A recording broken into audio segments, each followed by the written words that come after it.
అందరికీ నమస్కారం. ఈరోజు ఒక గొప్ప వ్యక్తి మా ఇంటికి రావడం జరిగింది.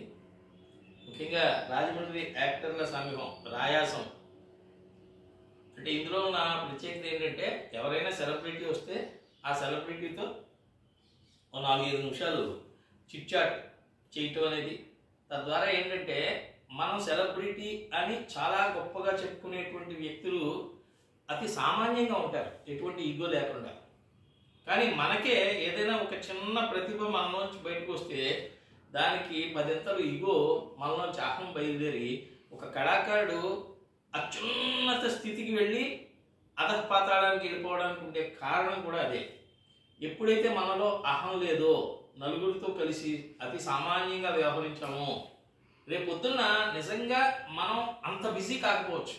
ఒక 25 ఏళ్ల క్రితం, 20 ఏళ్ల క్రితం మీరు TV9 అవి చూస్తే ఎక్కడ చూసినా భవిరి రవి గారు అని మా మిత్రుడు, ఈయన మాకు అందనంత. నేను అప్పట్లో హైదరాబాద్లో ఉండేవాడిని. అప్పటికి ఆయన కార్యక్రమాలకి చాలామంది ఫ్యాన్స్ ఉండేవారు.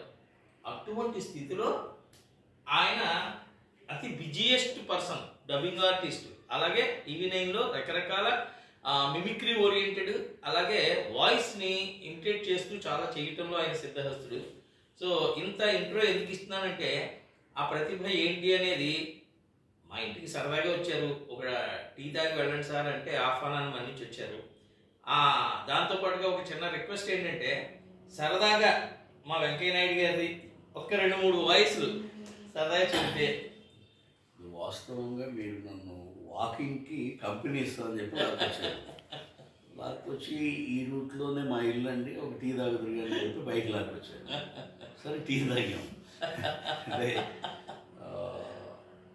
బాగానే ఉంటుంది. అంటే మీకున్న అభిమానాన్ని మనం కాదని అనలేము. అంటే మనిషి అవతల మనిషి స్నానం చేసాడా, పౌడర్ వేసుకున్నాడా, లేకపోతే హ్యాపీగా ఉన్నాడా లేదా అని ఆలోచన. ఎందుకంటే రాయాసం ఆయాసం లాగా రాజమండ్రి యాక్టర్ల సంఘంలో మీరు కీలకంగా ఉంటూ మీకు చాలా నేను యూట్యూబ్లో కూడా చూస్తుంటాను. చూసి నవ్వుకుంటా ఉంటాను అనమాట. ఒక్కొక్క సందర్భంలో మీకు ఫోన్ చేసి చెప్తుంటే పలానా బాగుందండి అని. ఎక్కువసార్లు చెప్పే అవకాశం ఉండదు. ఏదేమన్నా అంటే స్నానం చేయకుండా కూడా యూట్యూబ్లోకి రావచ్చు అని ఇవాళ తెలుసుకున్నాను నేను. నన్ను కూడా మీకులాగే నన్ను ఇబ్బంది పెట్టేవాళ్ళు ఉన్నారు. అలా చేశాడు రోడ్డు మధ్యలో మీరు పాట బాగా పడతారు, నేను పద్యం పాడని అంటారు. అవి కొంచెం అంటే మనల్ని బాగా చూసిన ప్రేక్షకులు ఎవరు ఏమనుకుంటారంటే భవిష్యత్తు ఇలా అయిపోయాడు అక్కడికి అనే ఆలోచన కూడా వచ్చింది.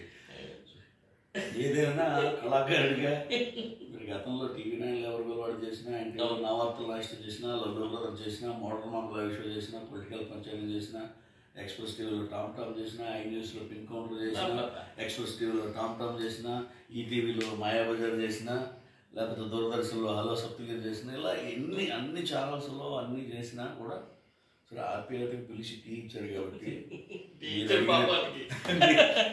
మీరు టీ ఇచ్చిన పాపానికి నేను తప్పకుండా మీరు అడిగింది చెప్పాల్సిన బాధ్యత నాకు. చాలా సంతోషం. ఈ రోజున చూస్తూ ఉంటే మన సూరిబాబు గారు అత్యద్భుతమైనటువంటి కార్యక్రమాలు చేస్తూ ఉన్నారు. ఆయన చేస్తూ ఉన్నటువంటి కార్యక్రమాల్లో ఇటీవల ఈ చిన్న బిట్లు ఏవైతే ఉన్నాయో కూడా షార్ట్ ఫిలిమ్స్, షార్ట్ వీడియోస్ అన్నీ కూడా చాలా అత్యద్భుతంగా ఉంటా ఉన్నాయి. జనరంజకంగా మామూలుగా మనం మాట్లాడుకునేటప్పుడు ఎటువంటి ధోరణి ఉంటుందో అది కనుక మనం ఒకసారి విన్నట్లయితే అది మనకి హాస్యాస్పదంగా అనిపిస్తుంది. అటువంటి కార్యక్రమాలు అనేకం చేస్తున్నటువంటి సూర్యబాబు గారికి ఇంటికి రాగానే మంచి టీ ఇచ్చినటువంటి ఆ మహాతల్లికి నమస్కారాలు పెడుతూ మీ అందరికీ నమస్కారం, సెలవు. Thank you sir. సో ఒక్కటే కాదు, అప్పట్లో వైరల్ అన్నమాట. మనకి మీడియా ప్రభావం అతి తక్కువగా ఉన్న టైంలోనే అత్యంత ప్రాచుర్యం పొందినటువంటి వ్యక్తి భవిరి రవి గారు. మంచి మిత్రుడు. మా డాక్టర్ గారు రామ్ మనోహర్ గారి ద్వారా పరిచయం అయ్యి ఇంతెంత ఒటుంతే అన్నట్టు ఈ రోజుకి కూడా ఎప్పుడు కలిసినా సరే చాలా ఆత్మీయతతో. ఒక కళాకారుడు ఇంకొక కళాకారుడిని పొగట్టడం అనేది కొంచెం తక్కువగా ఉంటుంది. ఎక్కువ విమర్శిస్తూ ఉంటాం, ఏమండి పలానా దాంట్లో అది అని. కానీ మేమేదో చాలా క్యాజువల్గా మా వైఫ్ అండ్ హస్బెండ్ ఇద్దరం భార్యాభర్తలు కలిసి చేస్తున్నటువంటి ఆ చిన్న చిన్న షార్ట్ వీడియోస్ని కూడా ఆయన కూడా బిజీ షెడ్యూల్లో కూడా ఒక్కొక్కసారి చూస్తూ దానికి స్పందించి కామెంట్స్ రూపంలో లేదా నాకు ఫోన్ చేసి సూరిబాబు గారు బాగా చేస్తున్నారు, కీప్ ఇట్ అప్, ఇంకా కంటిన్యూ చేయండి అని చెప్పిన సహృదయతకి ఇక్కడ ధన్యవాదాలు. ఇక్కడ రెండు ప్రమాదాలు ఉంటాయి. ప్రమాదం ఏదేంటంటే ఇప్పుడే కదా బాగుందన్నాడు, అప్పుడే ప్రమాదం ఉంటుందని చెప్పి అనుకున్నాడు. బాగున్న పనిని బాగుందని చెప్పి అనకపోతే ప్రమాదం. అదే బాగలేదంటే వాడు రేపటి నుంచి చండాల పనులు చేస్తాడు. అలాగే చండాల పనులు చేసేవాడు అబ్బా బ్రహ్మాండం చేసేవాడు అంటే వాడు ఇంకా చండాలం చేస్తాడు. అందుకని చెప్పి అంటే మీరు చాలా తపనతో చేస్తుంటారు. చేసినప్పుడు సద్విమర్శ అనేది చాలా అవసరం. ఆ క్రమంలో మీరు చేస్తున్నవి మనస్ఫూర్తిగా నచ్చినాయి కాబట్టి నచ్చినాటికి నేను చూసినాటికి స్పందించడం అనేది నా నైజం. ఆ ఉద్దేశంతోనే మిమ్మల్ని మనస్ఫూర్తిగా అభినందిస్తుంది. ఎందుకంటే ఎన్నో రాశారు మీరు, డాక్టర్ గారితో ఎన్నో వీడియోలు చేయటం రాస్తారు అన్నీ కూడా నేను అనిపిస్తుంటుంది అబ్బా ఎంత టైము అంటే ఒకప్పుడు నేను అంత బిజీగా చేస్తున్నాను. ఇప్పుడు ఉద్యోగ రీత్యా బిజీగా ఉండడం వల్ల కొన్ని కార్యక్రమాలు చేయట్లా. మళ్ళీ వెరీ సూన్ ప్రేక్షకులకు కార్యక్రమాలు చాలా మంది అడుగుతున్నారు. అనేది ఇప్పుడు ఈ తరానికి కూడా తెలియాలి. ఎందుకంటే ఒక 20 years బ్యాక్ నేను ఒక మిమిక్రీ క్యాసెట్ రాసేటప్పుడు ఆ మిమిక్రీ క్యాసెట్ రాయించుకున్నటువంటి ప్రొడ్యూసర్ చెప్పిన మాట, అతనికి మీ వాయిస్ అంటే ఎంత ప్రేమ అంటే అతను శ్రీనివాస్ భాగ్య అని మహాగీత మ్యూజిక్ కంపెనీ అతనికి మీరంటే విపరీతమైన ప్రేమ.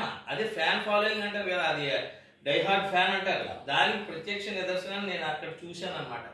సో ఈ స్థితిలో సరే ఆయన వచ్చారు కాబట్టి మా స్వార్థం కూడా ఉంటుంది. ఈ వీడియోస్ అన్నీ చూస్తున్నారు చాలామంది. సో లైక్ చేయండి, మంచివి బాగున్నాయని అనిపిస్తే 10 మందికి షేర్ చేయండి. సో అలాగే నూజెళ్ళ కంబైన్స్ ఆ ఛానల్ని సబ్స్క్రైబ్ చేసే ప్రయత్నం చేయండి. ఏం లేదు, ఇందులో ఒక కళాకారుడికి కావాల్సింది ఏంటంటే డబ్బులు, మిగిలిన అన్నిటికన్నా కూడా నలుగురు బాగుంది అని చప్పట్లు కొడితే ప్రశంసిస్తే ఉండేటువంటి ఆ ధనం ఉంది చూశారు, ఆనందానికి సంబంధించినటువంటి ఆ ధనం, అది ఎన్ని కోట్లు డబ్బు రూపంలో ఇచ్చినా సరిపోదు. అందుకే 10 కోట్లు సూరిబాబు గారు ఇప్పుడు ఇచ్చినా అబ్బా 10 కదా ఇచ్చాడు, ఇంకో 10 కోట్లు ఇవ్వచ్చు కదా, సొమ్మేం పోద్దా అనే రేంజ్లో మాట్లాడతారు. కానీ మీరు చేసిన పని బాగుంది, మీరు చేసినటువంటి ఆస్తి సన్నివేశం అత్యద్భుతంగా ఉందని చెప్తే ఎక్కడ లేని మన ఆస్తి మొత్తం రాసిచ్చినా కూడా ఆయన తృప్తి లేదు. ఈ మాటకి తృప్తి ఉంటుంది. అది కళాకారులందరికీ అంటే అల్ప సంతోషం అన్నమాట.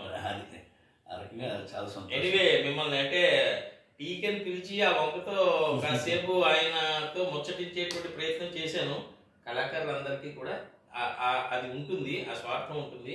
బట్ అతి సామాన్యమైనటువంటి వ్యక్తిగా ఆయన అందరితో కలిసిపోయేటువంటి తత్వానికి మేము ముగ్ధులయ్యాం.